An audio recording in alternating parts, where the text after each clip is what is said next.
Hello students, कैसे हैं आप सब। आशा करती हूँ आप अच्छे होंगे और अच्छे से अपनी पढ़ाई कर रहे होंगे। मैं मोनिका रावत आपका स्वागत करती हूँ आईसीटी वर्चुअल क्लासरूम देहरादून में। बच्चों, आज हम क्लास 11th का जो आपका सब्जेक्ट है फिजिक्स, उसका chapter motion in a plane को कंटिन्यू करेंगे। आज से हम इस चैप्टर को स्टार्ट करने जा रहे हैं। तो यहाँ पे पिछले लेक्चर में हमने मोशन के कॉन्सेप्ट को पढ़ा था, गति के कॉन्सेप्ट को पढ़ा था, और हमने ये जाना था कि मोशन का अर्थ होता है जब भी कोई वस्तु समय के साथ अपनी स्थिति यानी पोजीशन बदलती है तो हम ये कहते हैं कि वस्तु जो है वो गतिमान है या मोशन में है। अब इसी तरीके से अगर हम मोशन इन अ प्लेन की बात करें, यानी एक सतह पर जो है गति की अगर हम बात करें, तो यहाँ पे हम जब गति के बारे में बात करते हैं तो यहाँ पे गति हो रही है, यानी समय के साथ स्थिति जो है बदल रही है, लेकिन 2 डायमेंशन में यहाँ पे स्थिति में बदलाव देखे जाते हैं। ठीक है, तो 2 डायमेंशन में या 2 डायमेंशन में आपकी गति में बदलाव देखे जाते हैं और इसी को हम मोशन इन अ प्लेन कहते हैं। पिछले लेक्चर जो आपका पिछले चैप्टर था उसमें हम 1 डायमेंशन की बात कर रहे थे, यहाँ पे हम 2 डायमेंशन की बात करते हैं। कुछ उदाहरण है इसके, जैसे आपका सर्कुलर मोशन, वृत्त गति, प्रोजेक्टाइल मोशन जो हो गया, ये सारे क्या हैं, ये सारे के सारे जो है मोशन इन अ प्लेन का उदाहरण है। तो आपको हमेशा ध्यान रखना है जब भी हम प्लेन की बात करते हैं तो हम यहाँ पे 2 डायमेंशन यानी 2 आयामों की बात करते हैं। ठीक है, 2 डायमेंशन की यहाँ पे यानी 2D की हम यहाँ पे बात करते हैं, यानी ऐसी गति जो 2D में हो रही है। Motion in a plane is called as motion in 2 dimension. क्या कहा गया है कि किसी प्लेन पर, किसी जो है तल पर जो गति होती है वो 2 डायमेंशन या 2 विमान या 2 आयाम में गति होती है। Example projectile motion, circular motion etcetera. उदाहरण क्या है, प्रोजेक्टाइल मोशन हो गया, सर्कुलर मोशन वृत्त गति हो गई। For the analysis of such motion, a reference will be made of an origin and 2 coordinate axes x and y. अब इसमें क्या होता है, जब भी गति होती है तो यहाँ पे हमारा जो ओरिजिन होता है उसको हम रेफरेंस पॉइंट मानते हैं, साथ ही साथ x और y अक्ष को हम यहाँ पे रेफरेंस पॉइंट मानते हैं। किसी समतल में गति को 2 आयामों में गति कहा जाता है, जैसे प्रक्षेप गति, वृत्त गति आदि। ऐसी गति के विश्लेषण के लिए हमारा संदर्भ एक मूल और 2 समन्वय अक्षों x तथा y से बना हुआ। ठीक है, अब जैसे हम यहाँ पे सर्कुलर मोशन की बात करते हैं, तो मान लीजिए सर्कुलर मोशन हो रहा है, तो आप देख सकते हैं कि x अक्ष में और y अक्ष दोनों में क्या होता है, यहाँ पे परिवर्तन आता है। इसी तरीके से प्रोजेक्टाइल मोशन या प्रक्षेप गति की बात करें तो यहाँ पर भी x और y एक्सिस में 2 डायमेंशन में क्या होता है, मोशन होता है। तो मोशन इन अ प्लेन यानी जहां पे आप बात करते हैं कि स्थिति में बदलाव 2 कोऑर्डिनेट्स में हो रहे। ठीक है, नोट करेंगे इसे। अब हम बात करते हैं राशियों के बारे में, यानी क्वांटिटी। हमारे पास 2 प्रकार की राशियां होती हैं।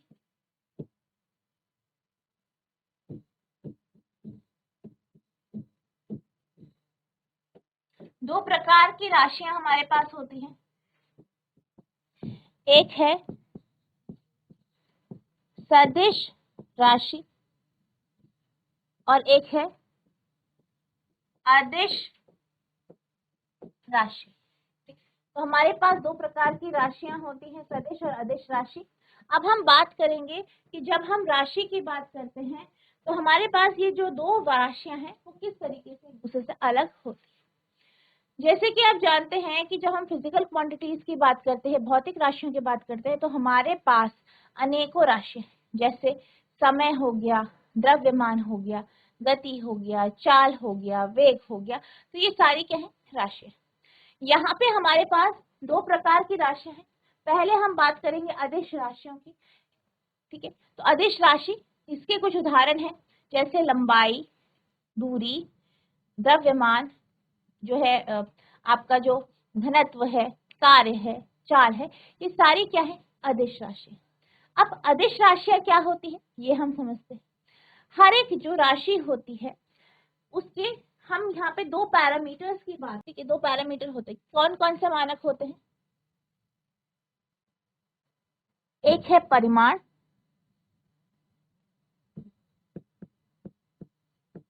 जिसे आप इंग्लिश में मैग्नीट्यूड कहते हैं,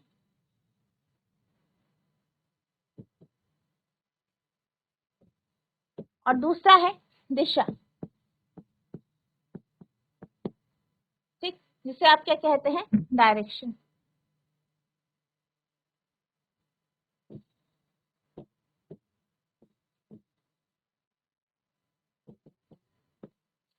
तो हमारे पास परिमाण है, मैग्नीट्यूड है, डायरेक्शन है यानी दिशा, ठीक है। तो हम जब भी किसी भी भौतिक राशि की बात करते हैं तो इन दो पैरामीटर्स में उसकी बात करते हैं। यहाँ पे जब हम अदिश राशि या स्केलर क्वांटिटी की बात करते हैं तो हिंदी में अदिश यानी बगैर दिशा। तो यानी कि जैसे कि नाम बता रहा है कि ये जो राशि है वो कैसी है? बगैर दिशा की राशि, यानी इसमें दिशा नहीं होती, दिशाहीन राशि। तो ऐसी राशियां जो दिशाहीन होती है, यानी जिसकी कोई डायरेक्शन नहीं, वो परिमाण, मैग्नीट्यूड। मैग्नीट्यूड नंबर्स में आप डिफाइन कर सकते हो, क्वांटिटीज बता सकते हो, यानी ऐसी राशि जिसका परिमाण तो होता है पर दिशा नहीं होती, ऐसी राशि को अदिश राशि या स्केलर क्वांटिटी कहते हैं। तो आपको ध्यान रखना है, स्केलर क्वांटिटी या अदिश राशि कौन सी राशियां हैं? ऐसी राशियां जिनका मैग्नीट्यूड होता है पर दिशा नहीं होती, ऐसी राशियों को अदिश राशि कहते हैं, स्केलर क्वांटिटी कहते हैं। The physical quantities which are completely specified by their magnitude or size alone are called scalar quantity। यानी ऐसी भौतिक राशियां जिनको जो है सिर्फ और सिर्फ मैग्नीट्यूड यानी परिमाण या उनका जो साइज है उसके माध्यम से ही आप बताते हैं, दर्शाते हैं, उनको हम स्केलर क्वांटिटी यानी अदिश राशि कहते हैं। उदाहरण के लिए लेंथ, लंबाई की बात की जाए तो लंबाई का मान होता है, परिमाण होता है, लेकिन दिशा नहीं होती। इसी तरीके से द्रव्यमान है, इसमें भी परिमाण होता है, दिशा नहीं होती। डेंसिटी है, इसमें भी परिमाण होता है, दिशा नहीं होती। स्पीड की बात करें, वर्क की बात करें, तो इन सब में क्या है? परिमाण है पर दिशा नहीं। वे भौतिक राशियां जो पूरी तरह से केवल उनके परिमाण या आकार द्वारा निर्दिष्ट होती है, अदिश राशियां कहलाती है। उदाहरण के लिए लंबाई, द्रव्यमान, घनत्व, गति, कार्य आदि। पहला है चाल, ठीक है। तो चाल क्या है? एक ऐसी राशि है जिसका मैग्नीट्यूड है, डायरेक्शन नहीं है। इसी तरीके से मास हो गया, ठीक है, द्रव्यमान, वॉल्यूम हो गया यानी आयतन, और टाइम यानी समय। तो ये सारी राशियां क्या है? अदिश राशि, ठीक है, नोट करें।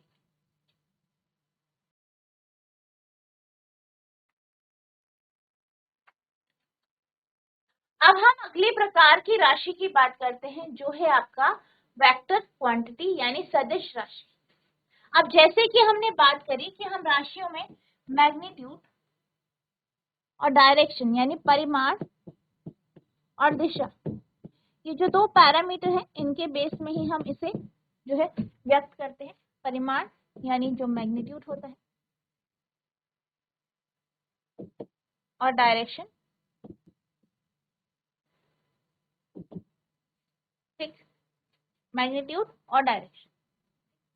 अब यहाँ पे वेक्टर क्वांटिटी या सदिश राशि की बात की जाए तो सदिश राशियां वह राशियां होती हैं जैसे कि नाम बताते हैं सदिश यानी दिशा के साथ, यानी ऐसी राशियां जिसमें दिशा भी होती है और परिमाण भी होता है, दोनों होते हैं। तो इसको हम क्या कहते हैं? ऐसी राशियों को हम वेक्टर क्वांटिटी यानी सदिश राशि कहते हैं। तो सदिश राशि क्या होती है? सदिश राशि वह राशि है जिसमें मैग्नीट्यूड भी है, परिमाण भी है और दिशा भी है।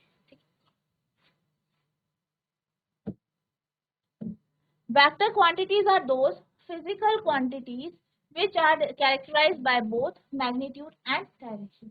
क्या कहा गया है? कहा यह गया है कि सदिश राशि वह राशि है, वह भौतिक राशि है जिसमें परिमाण और दिशा दोनों होती है।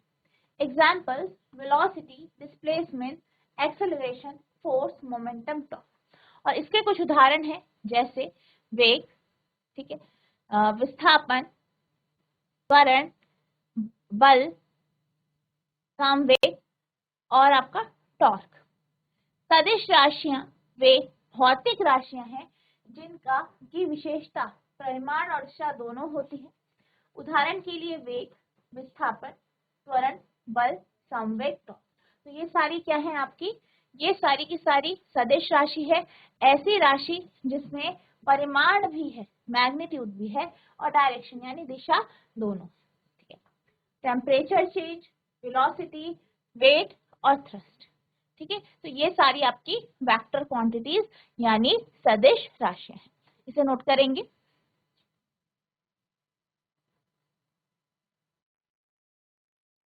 अब हम बात करते हैं सदिशों की विशेषता के बारे में, यानी सदिश की क्या क्या कैरेक्टरिस्टिक है, और इसके साथ साथ हम इसी टॉपिक को यानी वेक्टर्स का जो टॉपिक है इसे ही हम आगे डिटेल में यहाँ पे पढ़ेंगे। तो अगर सदिश की बात की जाए तो जैसे कि मैंने कहा कि जो सदिश राशियां होती हैं उसमें परिमाण और दिशा दोनों होते हैं, यानी मैग्नीट्यूड और डायरेक्शन दोनों होते हैं। अगर हम वेक्टर की बात करें तो ये जो अलजेब्रा का जो लॉ है उसको डायरेक्टली ओबे नहीं करती हैं, यानी लॉ ऑफ अलजेब्रा को ये जो है ओबे नहीं करती हैं। यहाँ पे जब भी वेक्टर एडिशन होते हैं इनके अलग रूल यहाँ पे होते हैं। इसमें जो है अगर कोई भी आपके पास भौतिक राशि, जैसे कि मान लीजिए हम बात करते हैं वेग की, हम क्या कहते हैं कि जब भी कोई भी वस्तु किसी सर्कुलर मोशन में यानी वृत्त गति में होती है तो मान लीजिए उसका जो परिमाण है वो सेम है, दिशा बदल रही है, फिर भी हम ये कहते हैं कि जो है आपकी जो वेलोसिटी है बदल रही है। यानी सिर्फ परिमाण बदलने से ही जो है चेंजेस नहीं होते वेक्टर क्वांटिटीज में, बल्कि अगर सिर्फ और सिर्फ दिशा भी बदल रही है तब भी हम ये कहते हैं कि जो वेक्टर क्वांटिटी है, जो सदिश राशि है, उसमें चेंज आ रहा है, बदलाव आ रहा है, ठीक है। तो आपको ध्यान रखना है या तो मैग्नीट्यूड में चेंज आए या डायरेक्शन में चेंज आए या मैग्नीट्यूड और डायरेक्शन दोनों में चेंज आए तो हम ये कह सकते हैं कि जो वेक्टर है, जो सदिश है, वो क्या है, बदल रहा है। अगर हम बात करें वेक्टर की तो वेक्टर को हम कुछ इस तरीके से डिफाइन करते हैं। मान लीजिए कोई वेक्टर क्वांटिटी है ए और ऊपर से आप वेक्टर लगाएंगे, या आप ए को बोल्ड लेटर्स में लिखते हैं,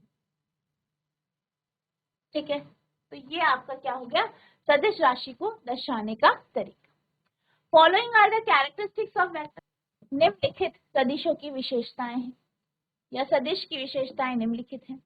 These possesses both magnitude and direction, यानी इनमें परिमाण और दिशा दोनों होती है, ठीक है। तो यानी इसमें क्या है, मैग्नीट्यूड भी है, नंबर्स में भी आप इसे डिफाइन कर सकते हो, किस दिशा में ये हो रही हैं दोनों आप यहाँ पे बता सकते हो। They do not obey the ordinary law of algebra, यानी ये नॉर्मल जो अलजेब्रा के रूल है उनका ये पालन नहीं करता, यानी जो आपकी वेक्टर्स है वो डायरेक्ट ऐड या सब्ट्रैक्ट नहीं होते हैं।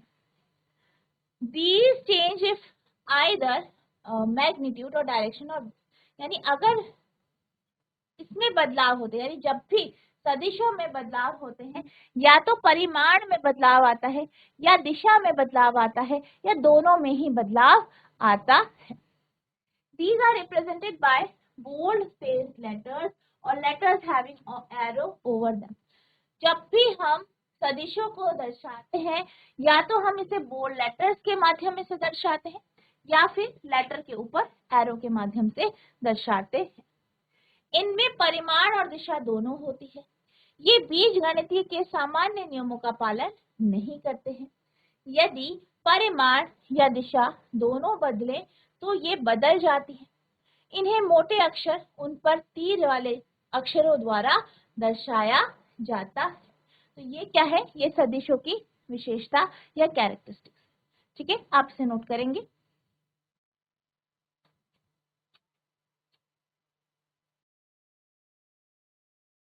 अब हम बात करते हैं यूनिट वेक्टर यानी इकाई वेक्टर की।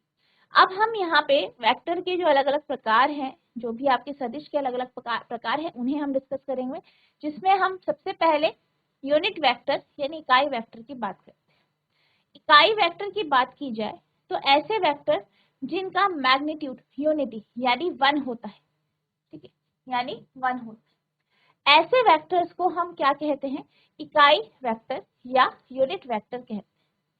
बेसिकली ऐसे वेक्टर्स का हम यूज दिशा को दर्शाने के लिए करते हैं। जैसे कि हमने क्या कहा कि ए वेक्टर ए, ठीक है, ये इसे आप और कैसे लिख सकते हैं, ए जो कि आपके मैग्नीट्यूड को दर्शाता है और ए कैप जो कि इसकी दिशा को दर्शाता है।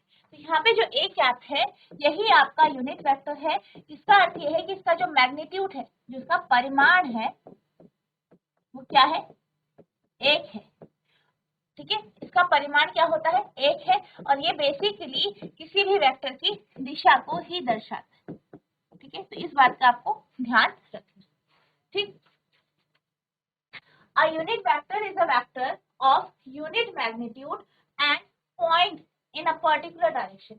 यानी अगर हम इकाई वेक्टर की बात करें तो इकाई वेक्टर ऐसा सदिश है जिसका मैग्नीट्यूड, जिसका परिमाण 1 है, और ये क्या करता है, एक पर्टिकुलर डायरेक्शन यानी एक पर्टिकुलर दिशा में ये जो है दर्शाता है। It is use to specify the direction only, ये सिर्फ और सिर्फ दिशा को ही दर्शाता है। Unit vector are represented by putting a cap over the quantity. अगर हम यूनिट वेक्टर की बात करें, इकाई वेक्टर की बात करें, तो इसे हम एक कैप लगाकर दर्शाते हैं। एक इकाई वेक्टर इकाई परिमाण का वह वेक्टर है और एक विशेष दिशा में इंगित करता है। इसका प्रयोग केवल दिशा बताने के लिए किया जाता है।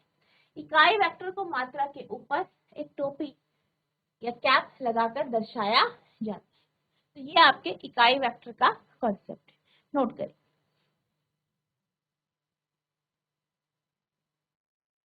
अब हम चलते हैं अगले वेक्टर की ओर, जो है आपका इक्वल वेक्टर यानी समान सदिश। अगर हम समान सदिश की बात करें तो ये ऐसे सदिश होते हैं जिनका परिमाण और दिशा दोनों एक होती है। यानी मान लीजिए हमारे पास वेक्टर ए और वेक्टर बी है, ठीक है, तो यहाँ पे वेक्टर ए और वेक्टर बी की अगर हम बात करें तो ए और बी का मैग्नीट्यूड यानी परिमाण सेम होगा। यानी आप जब इसको दर्शाएंगे, जैसे आपने बताया कि ए का जो मान है वो क्या है, 2 मीटर, तो बी का मान भी 2 मीटर ही होगा, और दोनों की दिशा क्या होगी, एक ही होगी, ठीक है। यानी हम ये कह सकते हैं कि ये दोनों जो वेक्टर होते हैं ये पैरेलल होते हैं, एक दूसरे के समानांतर ये होते हैं, इनका साइन सेम होता है, इसका जो परिमाण है या जो उसकी मात्रा है, मान है, वो भी सेम होगा। Equal vectors are defined as 2 or more vectors that have the same magnitude and same direction। यानी दो सदिश जो है जिनका जो है, 2 या 2 से अधिक सदिश जिनका मैग्नीट्यूड यानी जो परिमाण है और जो दिशा है वो सेम है, वो एक है, तो हम ऐसे सदिशों को इक्वल वेक्टर्स या समान सदिश कहते हैं। This implies that vector A is said to be equal vector to vector B if they have same length and are pointing in the same direction। यानी हम ये कह सकते हैं कि सदिश A और सदिश B दोनों क्या हैं, बराबर हैं, अगर दोनों की लंबाई या दोनों का जो मान है वो बराबर है और दोनों की दिशा भी एक ही है। Vectors with equal coordinates with the same sign are said to be equal vector। यानी ऐसे वेक्टर्स जिनका कोऑर्डिनेट सेम है और जिनका साइन भी सेम है, ऐसे वेक्टर्स को हम क्या कहते हैं, समान सदिश या equal vector. Hence we can say that equal vectors are parallel vectors। तो आपको ध्यान रखना है कि जो इक्वल वेक्टर होते हैं ये हमेशा पैरेलल या समानांतर होते हैं, but parallel vectors are not be always equal vector.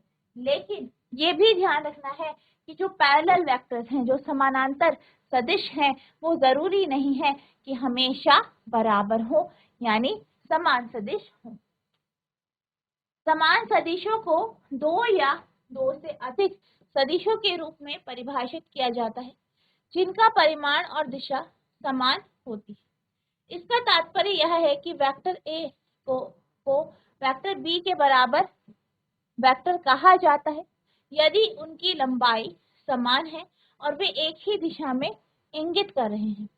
समान निर्देशांक समान चिन्ह वाले सदिश को समान सदिश कहा जाता है। इसलिए हम कह सकते हैं कि समान सदिश समानांतर सदिश होते हैं, लेकिन समानांतर सदिश समान सदिश नहीं होते हैं। तो ये आपका इक्वल वेक्टर का कॉन्सेप्ट है। ठीक है, कि जो समान सदिश है उसमें मैग्नीट्यूड और डायरेक्शन दोनों आपकी सेम हो। तो बच्चों, आज हमने क्वांटिटीज के बारे में पढ़ा, राशियां क्या होती हैं। भौतिक राशियों में हमने सदिश और अदिश राशियों के बारे में पढ़ा। साथ ही साथ हमने यहाँ पे जो है आपके इकाई सदिश और समान सदिश भी समझे। तो आई होप आपको ये सारे टॉपिक अच्छे से समझ में आए होंगे, आपने इन्हें नोट किया होगा। नेक्स्ट लेक्चर में हम आगे के टॉपिक्स को पढ़ेंगे। तो जितना जो आपको पढ़ाया गया है इसे रिवाइज करना है। अगर आपको कोई भी डाउट होगा तो नेक्स्ट लेक्चर में आप पूछ सकते हैं। तो बच्चों, आज के लिए बस इतना ही, मिलते हैं अब नेक्स्ट सेशन में। तब तक के लिए thank you and have a nice day.